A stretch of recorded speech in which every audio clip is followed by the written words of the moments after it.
Seguimos con Perú, un país vecino, un país hermano, me atrevo a decir yo. Es un país muy bonito, yo he estado bastantes veces en Perú y bueno, en la tarde de hoy nos acompaña una de nuestras colegas, muy preparada ella, la señora Janet Patricia Leighton Valencia.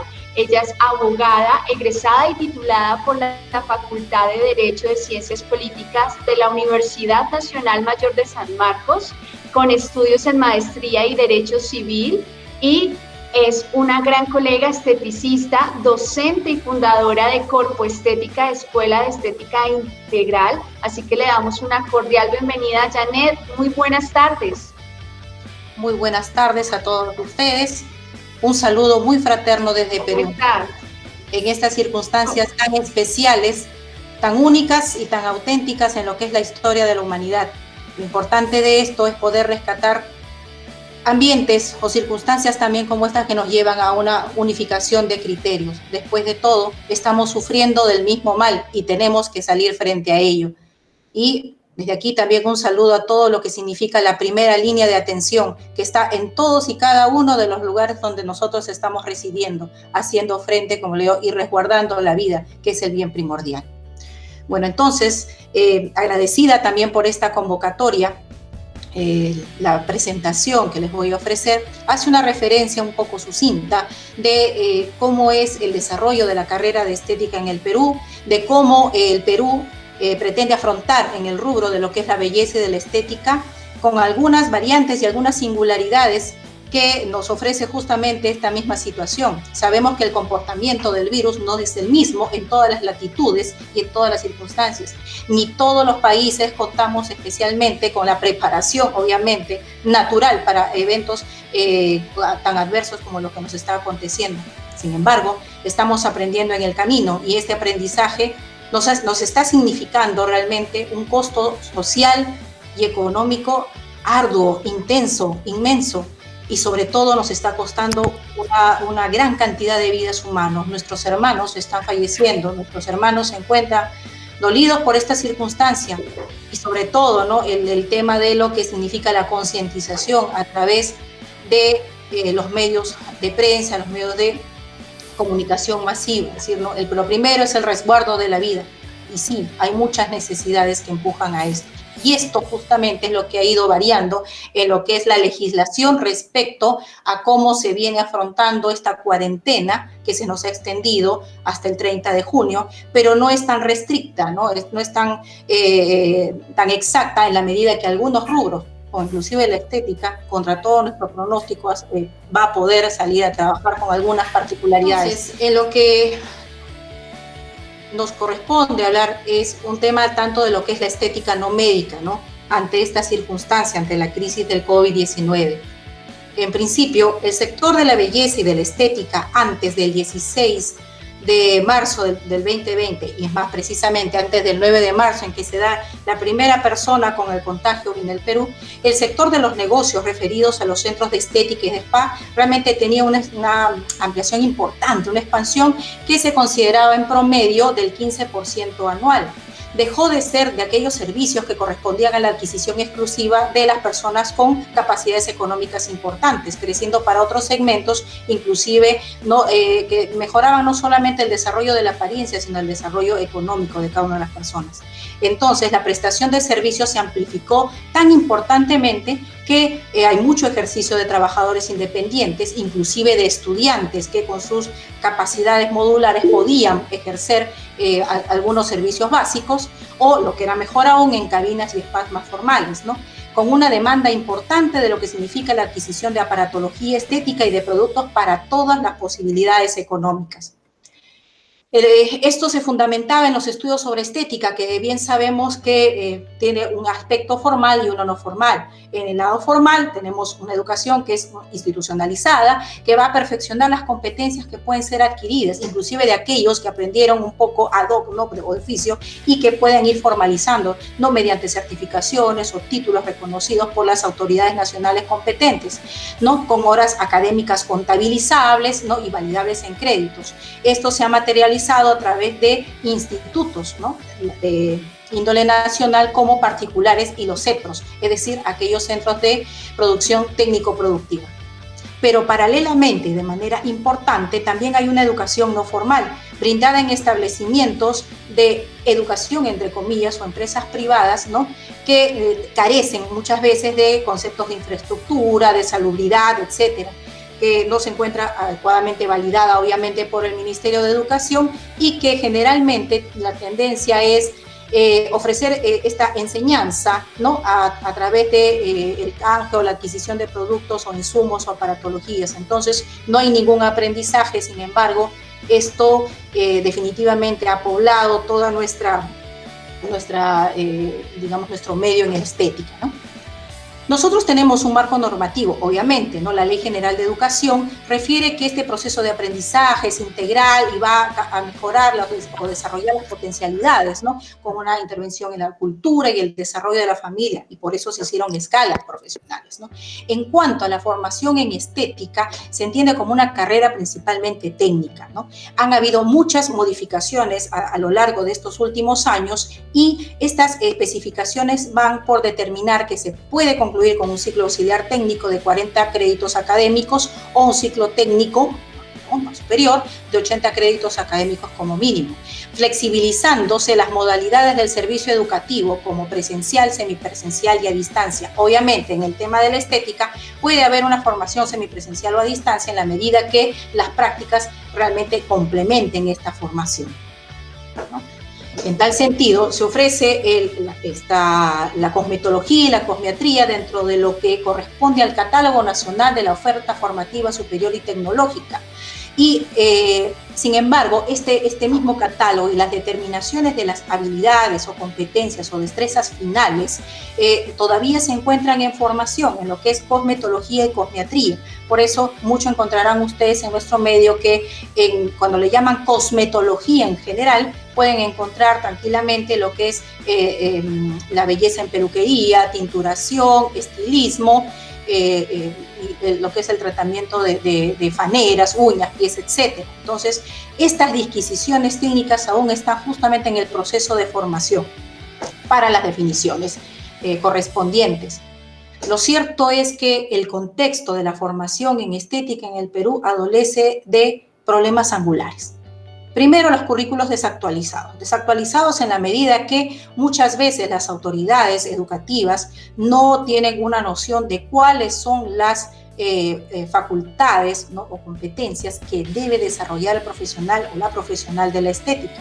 Entonces, la estandarización justamente hizo que en algún momento, para hacer la diferencia, cada quien creara unos currículos mucho más interesantes. Sin embargo, esto también incluyó la posibilidad de realizar procedimientos invasivos, porque a lo que le llamamos, o lo que le llamo particularmente la formación por sublimación, la seducción de lo prohibido se hizo necesaria para incluir y hacer más llamativa estos modelos o estos currículos desactualizados. Esto determinó que haya una ausencia justamente en la supervisión efectiva sobre estas ofertas curriculares, porque se podían incluir estos procedimientos, o que se han incluido inclusive, y con un desconocimiento que esto implica ejercicio legal de la profesión, eso del término legal, ¿no? Obviamente, esto ha generado, ¿no?, un desprestigio, ¿no?, por esta informalidad de los estudios complementarios, y sobre todo porque las certificaciones, ¿no?, al final dan autorizaciones para competencias igual finales no comprobadas. No se sabe cómo termina una formación de un CEPRO, de un instituto, si es equivalente, si es mejor, en qué difiere, etc. Entonces, en este sentido, nosotros sí tenemos expectativas por una formación más coherente con lo que corresponde a la estética no médica, ¿no? Entendiéndose que no solamente es un aprendizaje, ¿no?, sino que este aprendizaje debe darse en buenas condiciones de infraestructura, con condiciones de salubridad, con condiciones que realmente brinden no solamente el confort, sino el ambiente que les permita adecuarse a lo que va a ser realmente un parámetro de bioseguridad, desde las aulas hacia afuera, ¿no? Es acostumbrarse a vivir, a ejercer bien la profesión. Una revaloración necesaria justamente por todo lo que habíamos comentado anteriormente, y sobre todo el inculcar que esto significa un tema de gestión. Un tema de gestión no solamente dejado a las partes autoritativas, sino de nosotras mismas, de poder ser gestores de nuestras empresas, gestores de nuestra cabina, gestor de nuestro negocio, ¿no? Obviamente esta responsabilidad ha de compartir desde nuestro criterio, desde los centros de estudios formales, o sea, de lo que regula el Ministerio de Educación, Minedu en sus siglas. ¿Y por qué no citarlo también? La intervención de las asociaciones de esteticistas, que existen varias en el país, algunas con mayor preponderancia que otras, algunas más activas que otras, pero cada quien desde su perspectiva, que ahora justamente de manera individual u otras están formando grupos de trabajo para la proyección de los protocolos. La bioseguridad en el Perú se convierte en un reto histórico para la aplicación de la estética no médica, toda vez que, dado los lineamientos, ¿no? o las circunstancias que anteriormente he citado, no existe un ejercicio muy formalizado al respecto. Entonces, una de las habilidades en lo que es estética se dispara, como decimos, ¿no? Cada uno bajo sus criterios, sus indicios, creándose sus propios linderos. No existe entonces una unificación. Quizá algo que le podamos agradecer a esta circunstancia es que estamos camino a la formalización, y esta formalización nos va a llevar justamente a unificar esos criterios. Desde las autoridades gubernamentales se determinó un plan de reactivación económica por esta crisis de la pandemia, considerándose también 4 etapas principales, de manera progresiva, gradual e incremental. Primero, tratando de que las actividades primarias sean la de subsistencia necesaria, suministros y servicios vitales. En este plan de reactivación gradual ya iban a aperturarse las actividades de mayor ponderación económica, ¿no? y de bienes y servicios para el hogar, complementándose con estrategias para el impacto económico de la demanda interna y externa hasta una total recuperación. En un principio, los lineamientos de Produces, el Ministerio de la Producción, había determinado que estética y belleza está en esta 4ª fase, estamos hablando en proyección de agosto. Esto determinó un movimiento, principalmente, cabe citarlo, de lo que es estilismo y peluquería, para tratar de reincorporarse de la manera más inmediata posible. En ese sentido, este viernes, justamente el 23 de mayo, se determinó, se publicó el Decreto Supremo 094, por el cual se establecía que podían prestarse ciertos servicios a domicilio, incluyéndose entre los servicios técnicos, grafitería, etcétera, otros servicios independientes, la posibilidad de que exista la peluquería y cosmetología a domicilio. Sorprendentemente digo esto porque si estamos en un plan, ¿no? justamente de conservación de la no diseminación, la propagación de este virus, estamos desconociendo la calificación técnica de los FOMITES, ¿no? de aquellas posibilidades de que todo aquel contacto, y no necesariamente de una persona con sintomatología, sino de aquellos asintomáticos que pueden haberse contactado con cualquier objeto inerte, puedan estar propagando de alguna manera, ¿no? este virus. Realmente ha sido sorprendente para muchos de nosotros, sorprendente para la ciudadanía, y que obviamente nos lleva a las reservas del caso. Si bien es cierto, existe, como les digo, una necesidad importante económica, no todos tenemos el mismo colchón económico en nuestras familias, y existe a veces una necesidad de salir a buscar. También estamos exponiéndonos, ¿no? si saliéramos a buscar este trabajo a domicilio, exponiéndonos al contagio, pues caras vemos, contagios no sabemos, ¿no? En tal sentido, también la persona o la familia que reciba a este profesional de la peluquería y de la cosmetología se somete a los posibles contagios. Entonces, esto realmente es una piedra, digamos, en esta constitución de lo que significa la preservación de la vida y de la salud. Queda ya en la responsabilidad de cada quien de saber cómo hacer un ejercicio responsable. Este mismo decreto supremo, asimismo, determina que aquellos que son personas jurídicas, o sea, la peluquería estable, la cabina, el spa estable, va a tener que someterse a lo que se denomina el Plan para la Vigilancia y Prevención del COVID-19, que determina los lineamientos del Ministerio de Salud, como son los que ha citado nuestra colega de España, ¿no? Limpieza y desinfección de los centros de trabajo, ¿no? La identificación mediante un triaje, ¿no? de la sintomatología del COVID, ¿no? el lavado y desinfección de manos obligatorio con monitoreo constante, la sensibilización en la prevención del trabajo, es decir, todos somos posibles contaminantes, ¿no? todos tenemos la posibilidad de contagiarnos, perfecto, en ese esquema, ¿no? Las medidas preventivas de índole colectivo, las personales, inclusive se ha reinsertado, por ejemplo, la administración pública hasta en una posibilidad del 40% del ejercicio que es en el día de hoy, y la vigilancia permanente de lo que se denomina la comorbilidad de aquellas personas que tengan a una propensión a poder ser más débiles, ¿no?, ante lo que significa el contagio del COVID-19. Esta resolución ministerial, la 239, establece estos lineamientos, considerando, por ejemplo, como personas en riesgo para la reincorporación al trabajo en general, ¿no?, personas mayores de 65 años, hipertensos, con enfermedades cardiovasculares, obviamente con cáncer, con diabetes, con obesidad o IMC superior a 40, con asma, con enfermedades respiratorias crónicas, insuficiencias renales, ¿no?, habituales o crónicas, o enfermedades o tratamientos que lleven inmunodepresión. En tal sentido, estas modificaciones también nos permiten dar algunas otras puertas, ¿no?, porque ya va a ser responsabilidad, como digo, tanto de la persona que ejerce el servicio, la prestación del servicio estética, como de los centros de trabajo que progresivamente ha determinado el Estado se van a ir reaperturando, que no están abiertos el día de hoy, ¿no?, con la posibilidad de gestionarse una ficha de sintomatología, es decir, la detección que hace a partir de la declaración de cada trabajador, es decir, ya corresponde a un tema de honestidad sobre los síntomas, los posibles contagios, etcétera, y que esto también pueda ser trasladado por las jefaturas, ¿no?, por los empresarios, para comunicar a las diferentes divisiones de lo que es MINSA, ¿no?, el Ministerio de Salud, para incrementarlos a lo que significa la Red Nacional de Epidemiología, ¿no?, porque son entidades, tenemos el deber, digamos, de notificar o de informar si hay algún contaminado o un infectado, ¿no? Y esto es importante porque genera también, o va a generar una responsabilidad para aquellos dueños de cabinas o de spas, de las cadenas estéticas, a poder ser también responsables respecto de sus trabajadores, ¿no?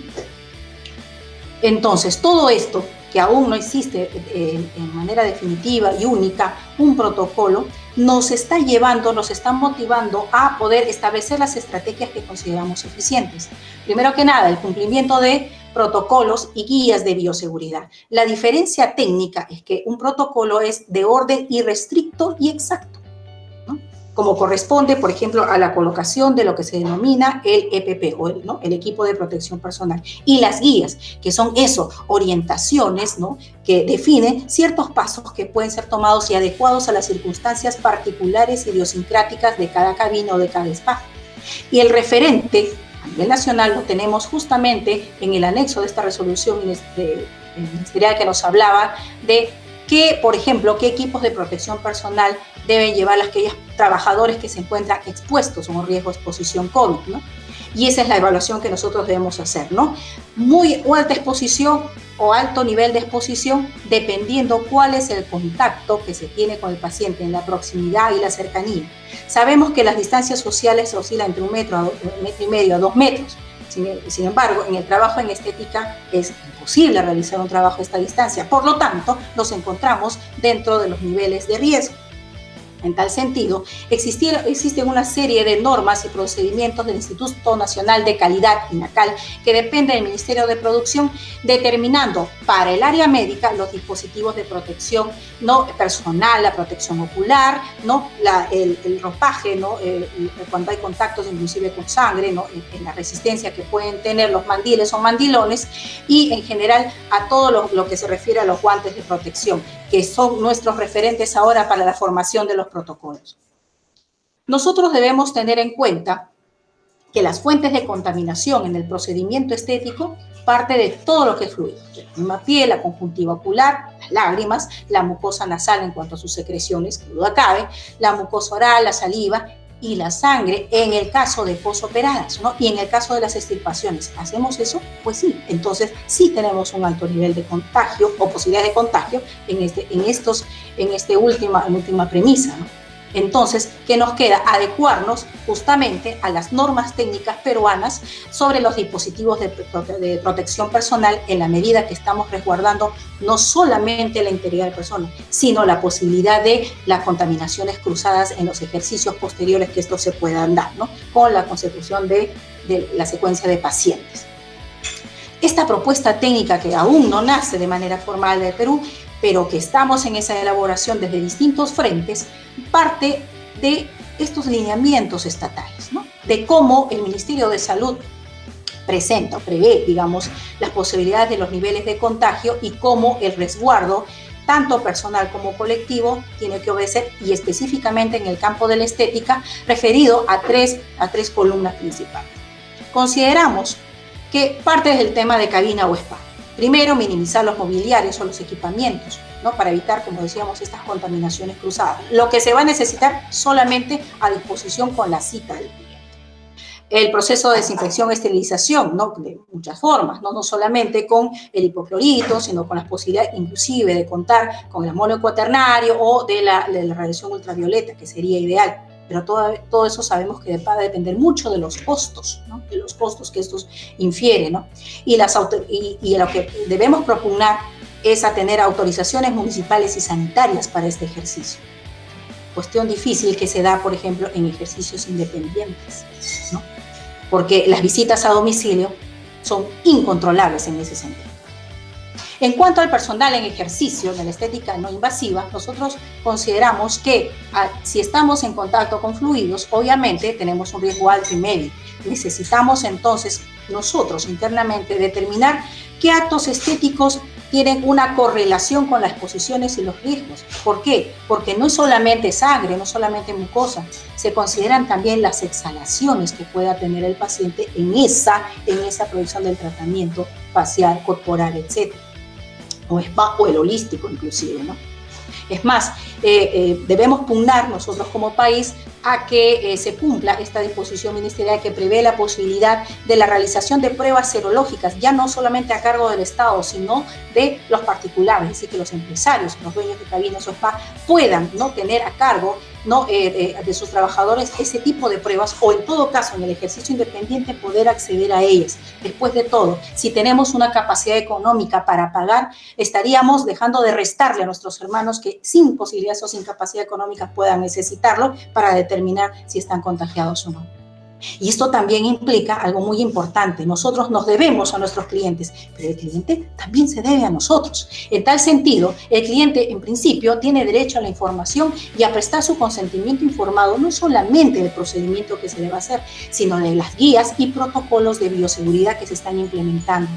Nosotros sabemos que hay clientes y muchas veces ellos, confiando en sí mismos, ¿no? Es decir, he cumplido con los niveles de protección, etcétera, puede desconocer mucho de estas particularidades que lo pueden llevar a dos frentes diferentes: la vida, la salud, o la enfermedad y la muerte.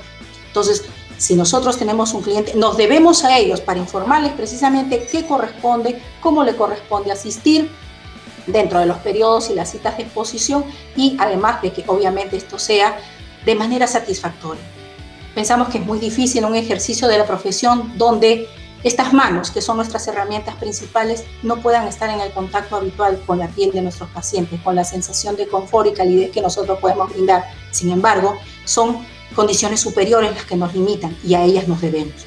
Debemos también ser responsables de la información que se brinda en el cumplimiento de estas directrices, para que no sea el común denominador de lo que se puede obtener mediante las redes sociales, sino el centro, la cabina de atención, donde yo establezco mis protocolos, y esos son los que debe adecuarse el cliente.